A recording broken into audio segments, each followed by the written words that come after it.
5월 동안에 교회 어른과 아이라는 주제로 살펴보고 있죠. 진짜 어른 없는 것 같은 시대에 어른됨이 무엇인지 꼭 연륜이 있어서가 아니라 어른의 개념, 믿음을 탑재한 어른의 개념이 필요한 것 같고 또 임직과 더불어서 바른 어른들이 있어야겠다는 생각이 듭니다. 근데 오늘 주제는 이래요. 어른은 험악한 세월을 설명할 줄 안다.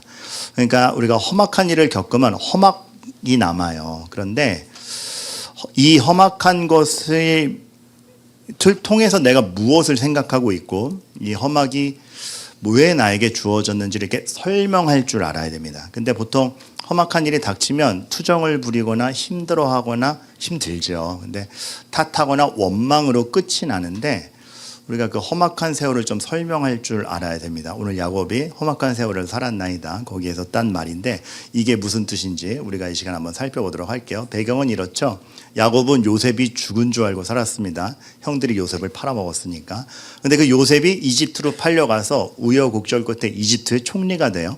가뭄이 되었고 곡식을 구하러 가족들이 갔다가 이집트에서 요셉을 다시 제외하는, 그러니까 형들의 입장에서는 본인이 죽이려다 팔아먹은 요셉이 이집트의 총리로 있으니까 깜짝 놀랐겠는데 거기에서 서로 간에 어떤 말을 하고 어떠한 우여곡절이 펼쳐지는데 무슨 말을 하는지 우리가 볼 필요가 있습니다. 게다가 야곱은 너무나 감격스럽게 오늘 이렇게 요셉, 그 제일 사랑하던 아들 요셉을 보게 되니 얼마나 감격스러웠겠습니까? 근데 여기서 이제 살펴보게 되는 바가 되게 중요해요.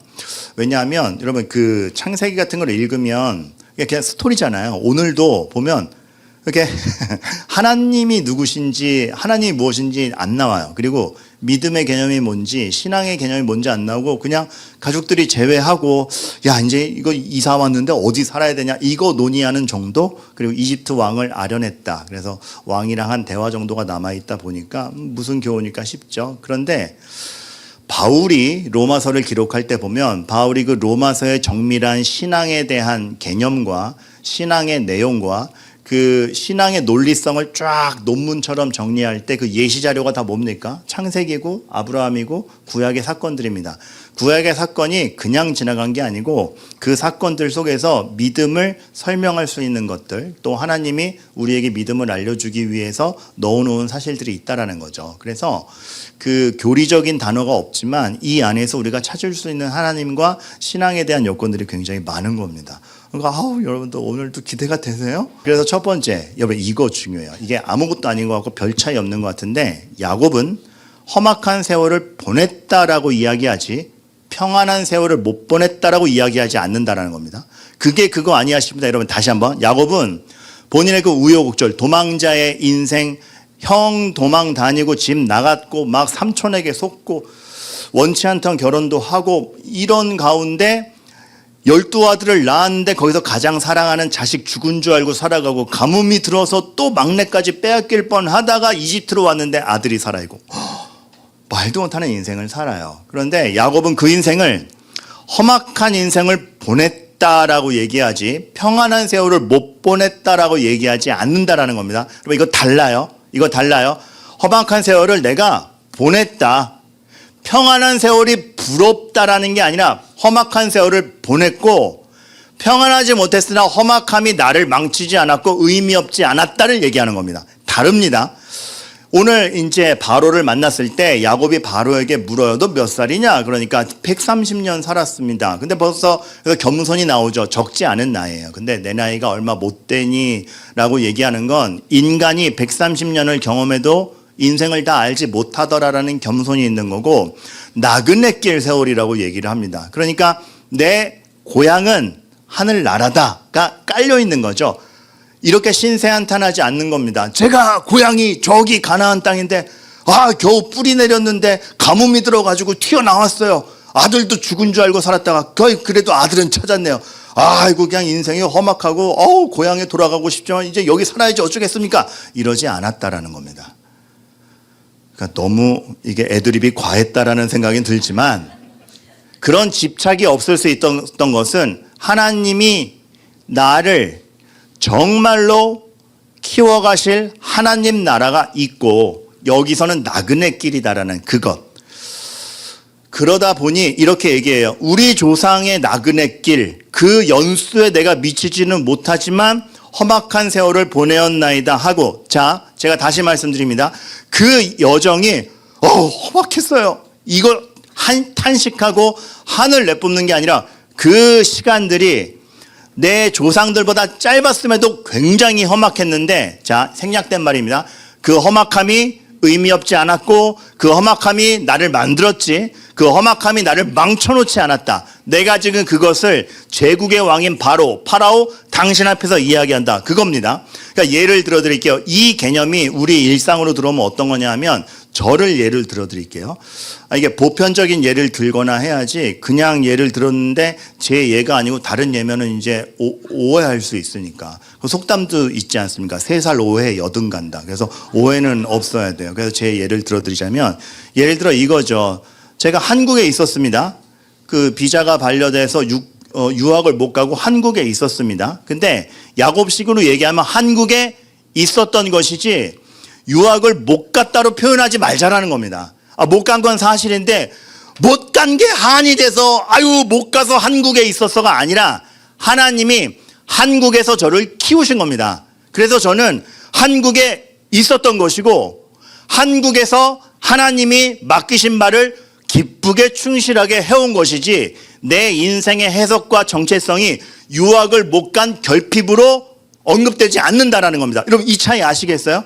제가 한국에 있는 것은 하나님이 허락하셔서 있었고, 정말 하나님의 뜻 가운데 있었고, 원하는 대로 나가진 못했지만 하나님이 보살피셔서 있었기 때문에 어느 거와도 비교되지 않는 하나님이 나만을 키우신 그 기쁨과 그 기억과 그 과정이 있었던 것이지, 유학을 못 간 것이 이거를 침해하지 못한다라는 겁니다. 그러니까 이거는 유학 부러워하지 않아도 돼, 그런 개념이 아니고, 자꾸 뭔가 하나님의 오늘 나에게 하신 의미가 있는데, 오늘이 의미 있는 건데, 오늘이 험악할지라도 하나님이 험악 가운데서 나를 의미 있게 키우신 게 있는데, 다른 것을 부러워해서 오늘의 의미를 잃지 말자라는 거죠. 그래야 오늘의 의미를 성실히 알아갈 수 있는 자에게 하나님이 새로운 꿈도 꾸게 하시는 겁니다. 요셉이 나중에 난 정말 출소하면 성공할 거야, 출소하는 어느 날만 고대하다가 감옥 생활을 망친 게 아니고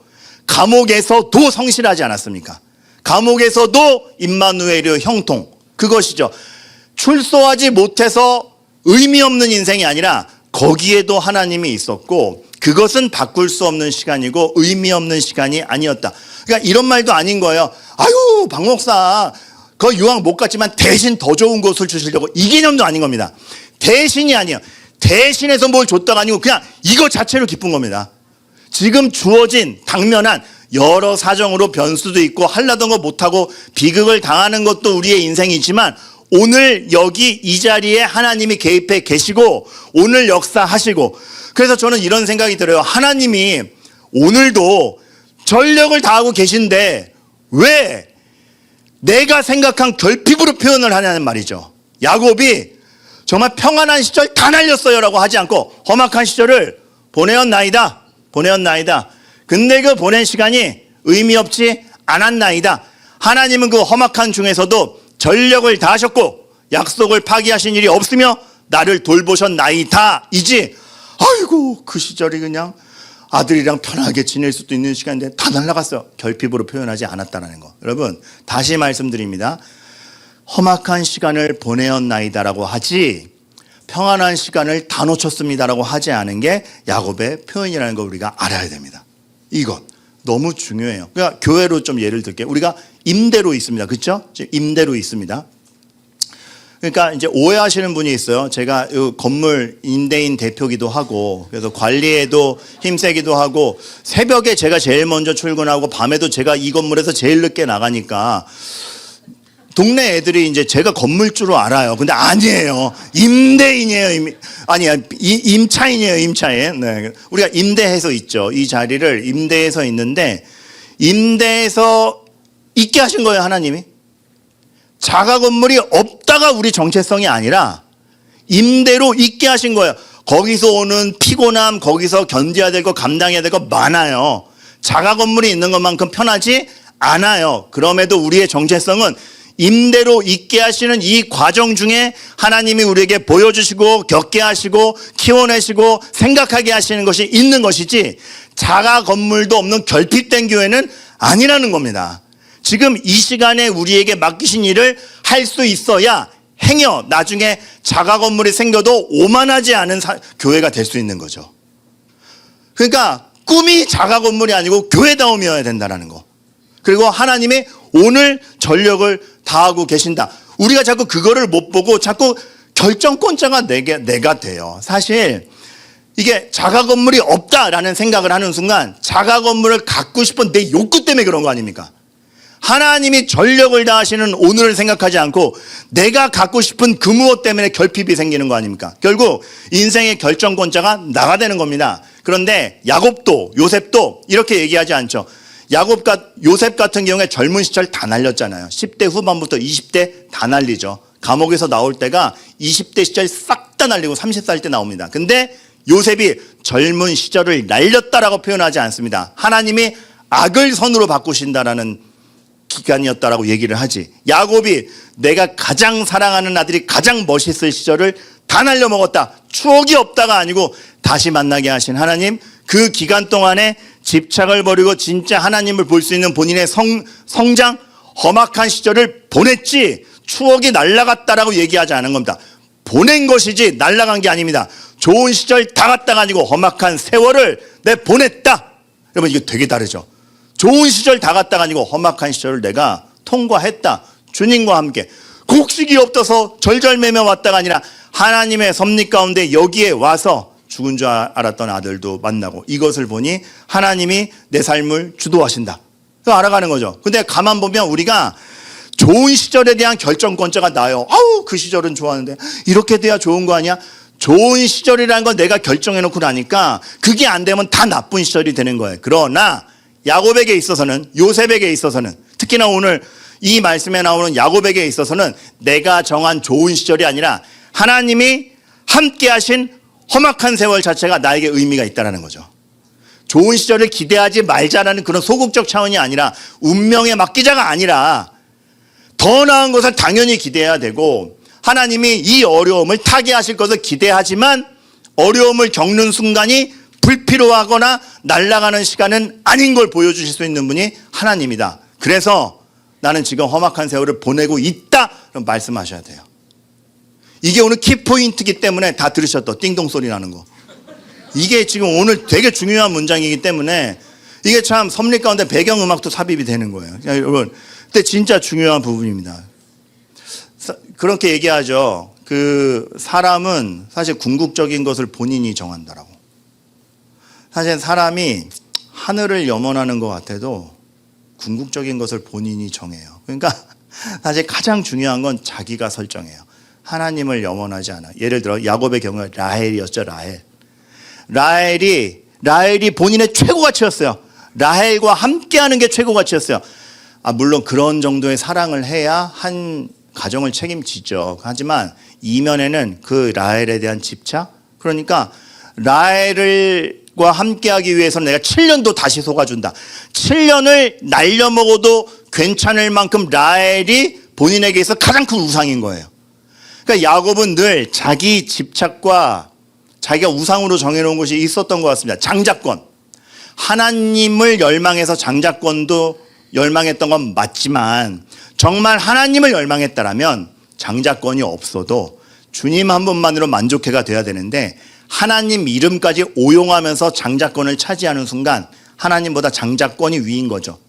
그 궁극적 기쁨을 장자권에 둔 거예요. 그리고 나중에 자식이 생겼을 때 본인의 장자도 아니지만 장자 같은 요셉, 그 가장 사랑하는, 내가 가장 사랑했던 부인의 아들 이 요셉. 그러니까 늘 가장 사랑해야 될 궁극적인 가치를 둘 것, 내 모든 걸 다 걸 수 있는 것을 자기가 정해요. 그러다 보니 그럼 라헬이 없어지고 요셉이 없어지면은 좀 우상이 없어질까? 아니요. 사람이 진짜 희한한 게 칼빈의 말대로 인간의 마음은 우상 공장입니다. 라헬이 떠나고 요셉이 없어졌다고 생각하니까 그 라헬의 또 다른 아들 요셉의 동생 베냐민에게 집착이 가잖아요. 그래서 우리가 지난주에 봤듯이 베냐민 잃어버리면 내가 지옥에 가는 거와 똑같다. 지옥은 하나님과 함께 없을 때 지옥인 건데 우리는 내가 원하는 걸 이루면 지옥이라고 표현을 해요.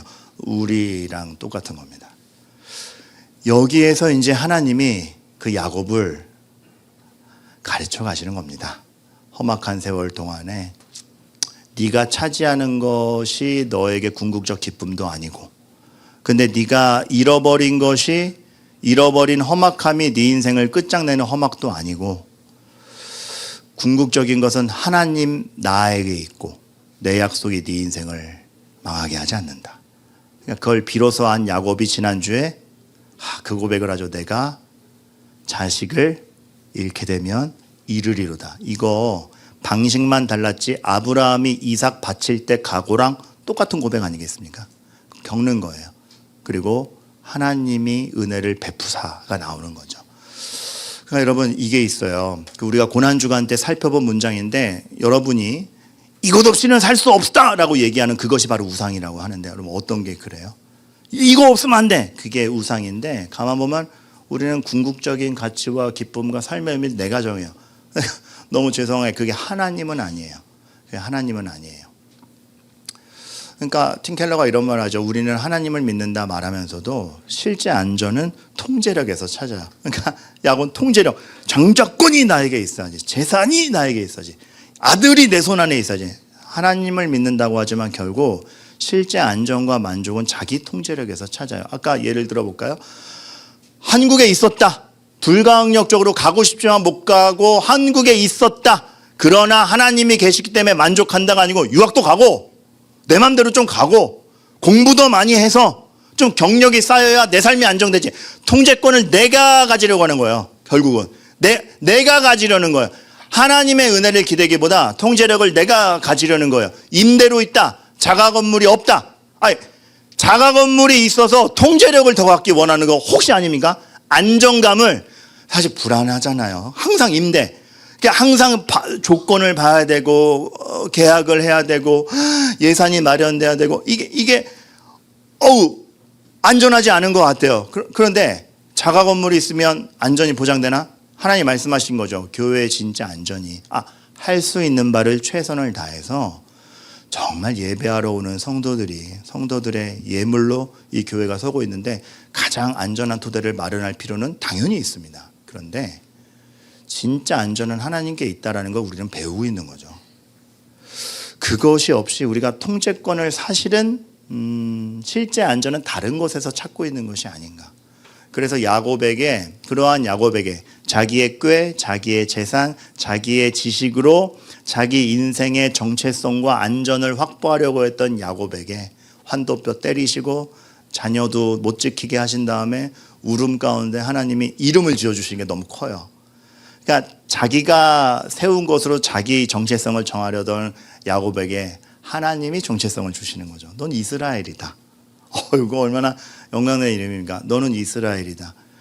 그러니까 제가 언젠가도 말씀드렸지만 이 자존감이 있으면 정말 세상이 감당치 못하는 자가 돼요. 하나님이 정체성을 매겨주셨기 때문에 사람의 험담과 외부 환경이 힘들지만 그거를 훼손시킬 수는 없는 거예요. 그러니까 저로서도 그래요. 제가 자존감이 높아진 순간이 내가 너를 지명하여 불러나니 그 이사야 말씀 듣고요. 하나님이 날 아시고 날 부르시고 날 포기하지 아니하시는데 왜 날 욕하는 사람에게 더 신경 쓰지? 우리는 한 명만 나를 험담해도 마음이 무너지잖아요. 기분 나쁘고 안 좋아요. 험담은 안 좋고 마음 무너지고 상처를 입어요. 그리고 그 오해가 있으면 풀기도 해야 되지만 왜 하나님이 지명하여 부르신 것보다 다른 사람의 험담이 더 크죠? 그럼 우리의 궁극적 가치는 험담인 겁니까? 가 되는 거예요. 하나님이 그게 아님을 보여주시는 것이죠. 그래서 여러분, 야곱이 다시 들어오죠. 험악한 세월을 보냈습니다. 이거 아니에요? 편안한 시절 다 날렸잖아요. 이거 아니고 험악한 시절을 보내었나이다. 왕이시여, 내가 누구냐고 130살 먹은 정말 믿음의 열조 나그네로서 따라가는 험악한 시절 보내고 온 사람입니다. 이게 결국 한탄이거나 투정이 아니라는 게 명백히 증거되는 게 뭐냐면 10절이 끝내줘요. 여러분, 10절이 끝내줘요. 성경책 덮으셔서 궁금해 죽겠는데 뭔지 모르겠죠. 10절이 끝내죠. 그래서 험악한 세월을 보내었나이다. 이게 만약에 투정이었으면 험악했어요. 왕이시여, 이제라도 좀 잘 살게 좀 해주세요. 이게 나와야 되잖아요. 근데 정말 하나님에 대한 고백이었기 때문에 왕이시여, 험악한 시절을 보냈고 그것이 의미가 없지 않았고 그것이 나를 만들었고 난 거기서 하나님의 은혜로 산 사람입니다.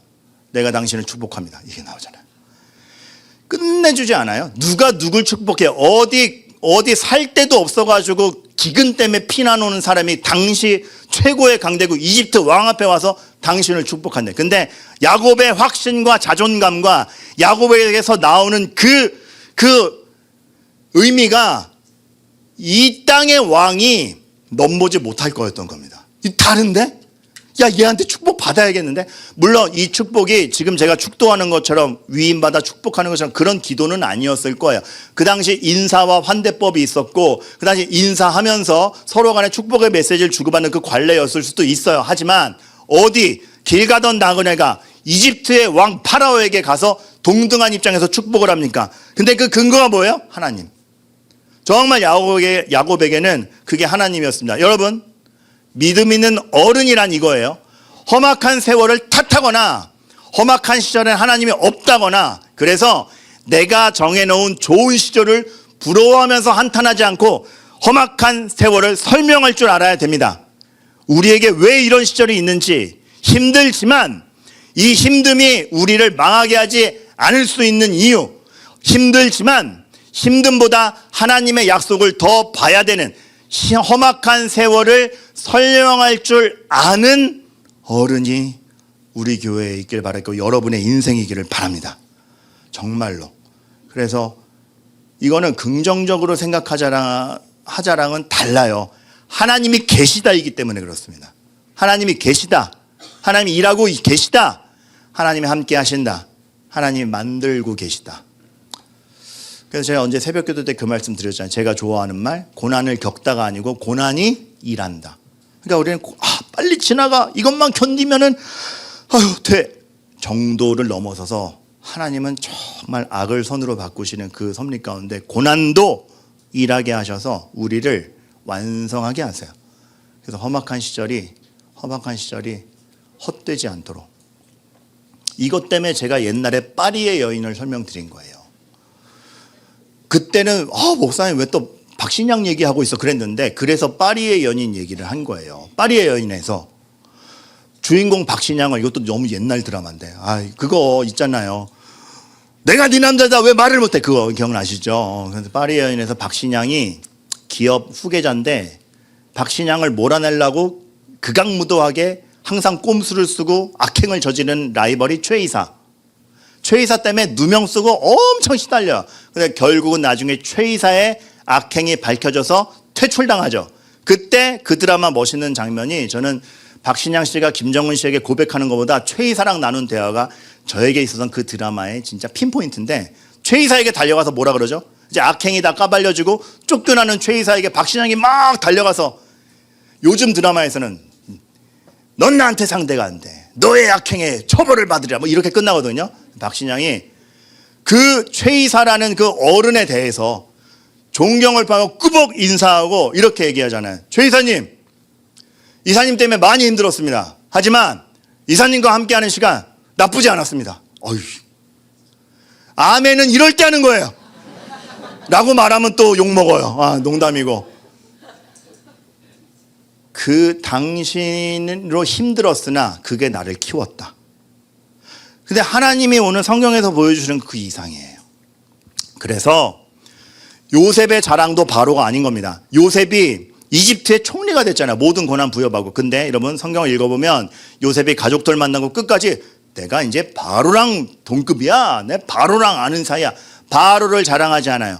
자신의 안전을 보장하는 게 바로라고 얘기하잖아요. 물론 존경하고 왕으로서 모시고 충성을 다합니다. 하지만 요셉의 자랑은 하나님이에요. 하나님이 먼저 보내셨고 악을 손으로 바꾸사 이 자리에 있다. 여러분, 이게 있어야 돼요. 우리는 험난한 세월에 너무 함몰되어서 하나님보다 험난함을 크게 보기도 하는데, 자랑거리가 있으면 그게 너무 자랑스러워서 하나님보다 그 자랑을 크게 봐요. 둘 다 아닙니다. 언제든 하나님. 그래서 요셉은 감옥이 좌절거리도 아니었지만 바로가 감사하지만 자랑거리도 아니었던 겁니다. 그리고 하나님. 그래서 오늘 보면 고센 땅을 찾아주는 게, 고센 땅을 찾아주는 이유가 뭐냐 하면 그 지역에선 여기도 나오지만 목축업을 가증스럽게 여기잖아요. 그런데도 해왔던 목축업을 하면서 우리가 살 수 있는 고센 땅을 확보하려는 게 뭐든 다 할 수 있지 않겠습니까? 요셉이 왕이시여 내 가족이 왔는데 동네에서 목축업하면서 고생하다 와서 이제 좀 편한 자리 좀 주세요. 할 수 있죠. 총리인데 그렇게 안 해요. 정체성을 확보하려고 합니다. 하던 거 하게 합니다.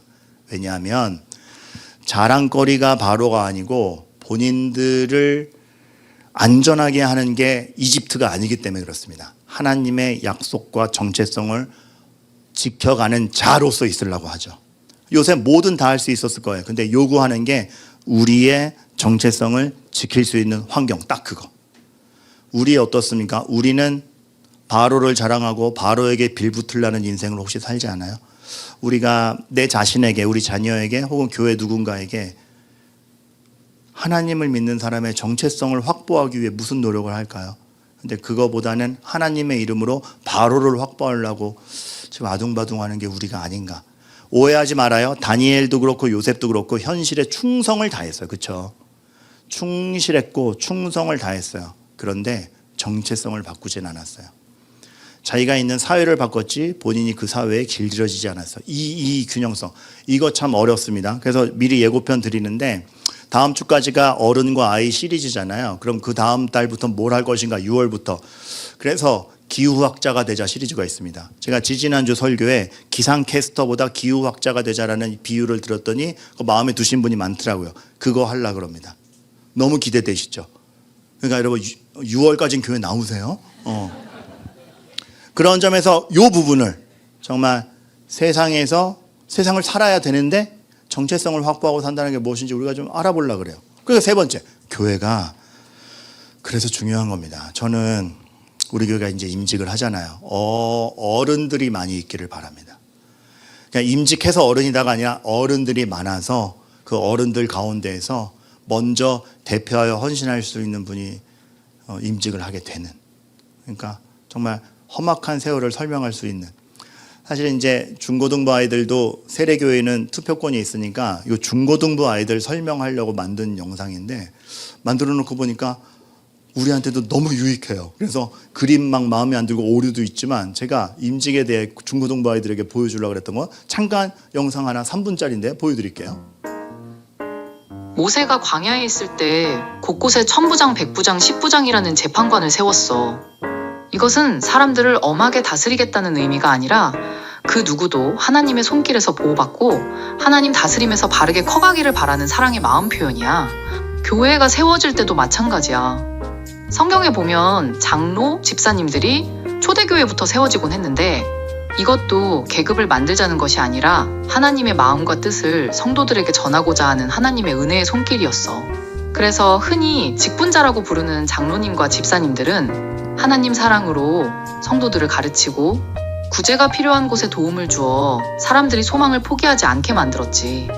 베드로전서 5장 1절에서 3절 너희 중 장로들에게 권하노니 너희 중에 있는 하나님의 양무리를 치되 억지로 하지 말고 하나님의 뜻을 따라 자원함으로 하며 더러운 이득을 위하여 하지 말고 기꺼이 하며 맡은 자들에게 주장하는 자세를 하지 말고 양무리의 본이 되라.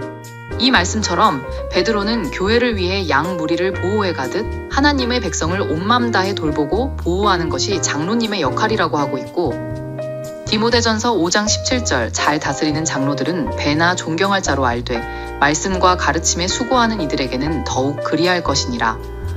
이 말씀처럼 장로님들은 말씀과 가르침에 수고하는 것이 중요한 역할이야. 더불어 교회가 구제하는 일과 행정을 위한 전담자를 세우는데 이것이 집사의 기원이야. 사도행전 6장 3절 형제들아 너희 가운데서 성령과 지혜가 충만하여 칭찬받는 사람 7을 택하라. 우리가 이 일을 그들에게 맡기고 이 역할은 성령과 지혜가 충만한 사람에게 맡긴다고 할 만큼 본질적인 일들이었지. 즉 복음을 아는 것과 사랑을 실행하는 일은 불가분의 일이며 교회의 본질인 것이지. 또 하나 참조할 말씀은 사도행전 36절인데 요바에 다비다라 하는 여제자가 있으니 그 이름을 번역하면 도르가라 선행과 구제하는 일이 심히 많더니 이 말씀에 등장하는 다비다는 선행과 구제로 성도를 살폈던 인물이고, 그녀가 죽었을 때 도움받았던 사람들이 울며 그녀가 만든 옷을 보여주는 장면은 얼마나 마음 담은 일들이 주변을 따뜻하게 했는지 보여주는 장면인지 몰라. 우리나라에 선교사님들이 들어와 막 복음을 전파할 때도 여성 평신도 지도자들이 돌봄과 신앙 권면, 전도를 담당했는데, 이 성도들을 엑스홀터 권면자라고 불렀고, 동일한 역할을 헛던 분들을 우리나라에서는 권사로 부르고 세우게 되기도 했지. 우리 교회는 다음 주에 이러한 장로, 안수집사, 권사를 세워서 교회의 역할을 잘 감당하려고 해. 세례 입교 교인은 투표권이 있고 너희들은 그만큼 교회에서 중요한 권리를 지니고 있는 것이니 기도하며 투표에 참여하도록 하자. 일부 예배 때 이 영상 보내드렸더니 설교보다 낫다. 중고등부 아이들이 그 의미를 알길 바라는 마음으로 만들었는데, 여러분, 인기 투표하는 거 아니고 유력자 세우는 거 아니고 하나님의 손길이 우리에게 미치고 있다. 그래서 이 하나님의 손길이 누구에게나 갈 수 있도록 세우자예요. 그리고 여러 출중하신 분들이 많지만 우선 할 수 있는 분들을 추천하여 세우자. 여러분, 이겁니다. 그러니까 누가 세워졌네 누가 아니네가 아니고, 그러니까 하나님의 손길이 펼쳐지고 있구나 해서 우리가 함께 기도했으면 좋겠고, 이게 임직을 떠나서 교회 자체가 늘 이래야 되는 거죠. 우리가 해야 되는 것, 우리가 말해야 되는 것, 험악한 세월을 설명할 줄 아는 지금 청년들에게 이 험악한 세월을 설명할 줄 모르고 같이 초조해하고 있는 거 아닌가. 청년들은 재미가 없어서 교회를 떠나지 않습니다. 같이 초조해하니까 떠나는 것 같아요. 요즘 제 생각에. 그래서 디모데전서 3장에서 임직자들이 이렇게 얘기하는데, 뭐 임직자의 조건이 성경을 백독하며 기도를 12시간 하며 이런 거보다도 이게 나와요. 되게 그 믿음을 가진 이들이 험악한 인생 중에 살아갈 때 어떤 태도를 지니느냐, 책망할 것이 없으며. 그러니까 행동에 이유가 있는 거예요. 왜 저랬대? 그런 이유가 있어. 행동에 이유가 있고 명분이 있고 정직이 있고. 그 사람이 화를 냈다고? 그 사람이 화낸 거면 분명히 뭔가 잘못된 거야. 이유가 있고. 그렇죠. 한 아내의 남편이고 사회적 신분이 주는 연봉으로 측정되는, 무슨 하버드 나왔대? 연봉이 300억이야? 우와. 한 아내의 남편이며 무장해제하고 들어가서 한 집안에 갔을 때 연봉 직위 다 소용없을 때 어떤 사람이냐. 네, 너무 좋은 배우자이고 절제, 신중, 단정, 할 수 있다고 다 하지 않고 하고 싶다고 다 하지 않으며 해야 될 것을 하는, 그리고 그러기에 힘을 쓸 줄 아는, 힘이 없어도 망하지 않는, 신중하며, 신중이 영어 성경말 셀프 컨트롤드라고 되어 있어요. 그러니까 하나님 앞에 이거 해야 됩니까? 이게 맞습니까? 분하다고 하지 않고, 그렇다고 또 반대로 해야 될 건데 안 하지 않고, 단정하며 외모를 잘 꾸민다가 아니고 그 모습 속에서 하나님이 저 사람을 돌보신구나 하는 그 매일매일의 정돈, 그 하루가 흐트러지지 아니함, 좌절스럽지만 꿋꿋이 이를 악물어서라도 교회에 나와 예배드리는 단정함. 야, 지금 저 집사님 저 상황에서 지금 교회 나올 상황이 아닌데 이를 갈면서 주님께 의지하는 단정함. 나그네 대접. 우린 유력자를 보죠. 시선이 잘 나가는 애, 똑똑한 애, 말 잘 듣는 애, 내 편이네, 내가 친하게 지냈을 때 유익이 되는 사람에게 가지 나그네에게 눈이 가지 않습니다. 근데 나그네를 대접하는 하나님이 우리를 보듯, 술을 절제하며 최고의 기쁨이 술과 인간의 카타르시스가 아닌, 구타하지 아니하며 힘과 이기는 것으로 자기를 증명하지 않고 관용과 사랑으로 증명하며, 돈을 바로 쓸 줄 알아요. 갈등이 돈으로부터 오잖아요. 돈은 하나님이 허락하시면 그것으로 의미 있는 곳에 쓰는 것이지 자기의 정체성이 아니기 때문에. 기가 막히죠. 디모데전서 3장이 직분자의 자격에 대해서 얘기하는 게 기가 막히죠. 험악한 세월을 설명할 줄 아는 겁니다. 하나님이 해가시는 것을 보자. 다음 주에 투표가 있습니다가 아니에요. 하나님이 해가시는 것을 더 보일 수 있는 교회 되기를 바랍니다. 그리고 궁극적으로는 아까 얘기했듯이 어른은 험악한 세월을 탓하거나 좋은 세월을 부러워하면서 한탄하지 않고 험악한 세월을 설명할 줄 압니다. 우리가 그리 되기를. 그래서 왜 안 힘들겠습니까? 늘 말하지만, 그러나 그 상처가 하나님 안에서 설명되고 아프지만 내가 반창고 붙이고 일어서는 이유를 설명할 줄 아는, 그러할 때에 상처가 다 아물고 좋은 시절이 왔을 때도 좋은 시절 때문에 행복한 게 아니라 그 좋은 시절에 오만함으로 망하지 않는 진짜 참된 성도가 될 수 있으리라 생각합니다. 여러분 모두에게 이 기쁨이 가기를 주님의 이름으로 축원합니다. 그래서 오늘 우리가 마지막으로 부를 찬양은 나의 하나님이에요. 하나님이 우리 이렇게 보는 거죠. 그러니까 내가 험악한 시절에 험악하게 있는 게 아니고 나의 사랑, 너는 어여쁘고 귀하다. 하나님의 선언. 네가 사랑스럽지 않을 때 내가 너를 온전히 사랑하고 내가 함께하려 내가 왔노라. 요셉아, 네가 누명 쓰고 감옥에 갔고 전과자가 되어서 너를 사랑 못하는 게 아니라 네가 사랑스럽지 않을 때 너를 온전히 사랑하고 감옥에서도 함께 있어서 그 시간이 헛되지 않았고 그 누적된 시간으로 오늘이 있는 것이다. 좋은 시절만 바래서 다 잊어버리는 시간이 되는 게 아니고 오늘의 한탄이 의미가 있다. 사랑하는 자들아, 수고하며 버텨라. 너희가 보내는 어떤 날도 헛되지 않은 줄 알리라. 고린도전서 15장 58절. 그런 하나님 생각하며 다 함께 찬양합니다. 나의 사랑.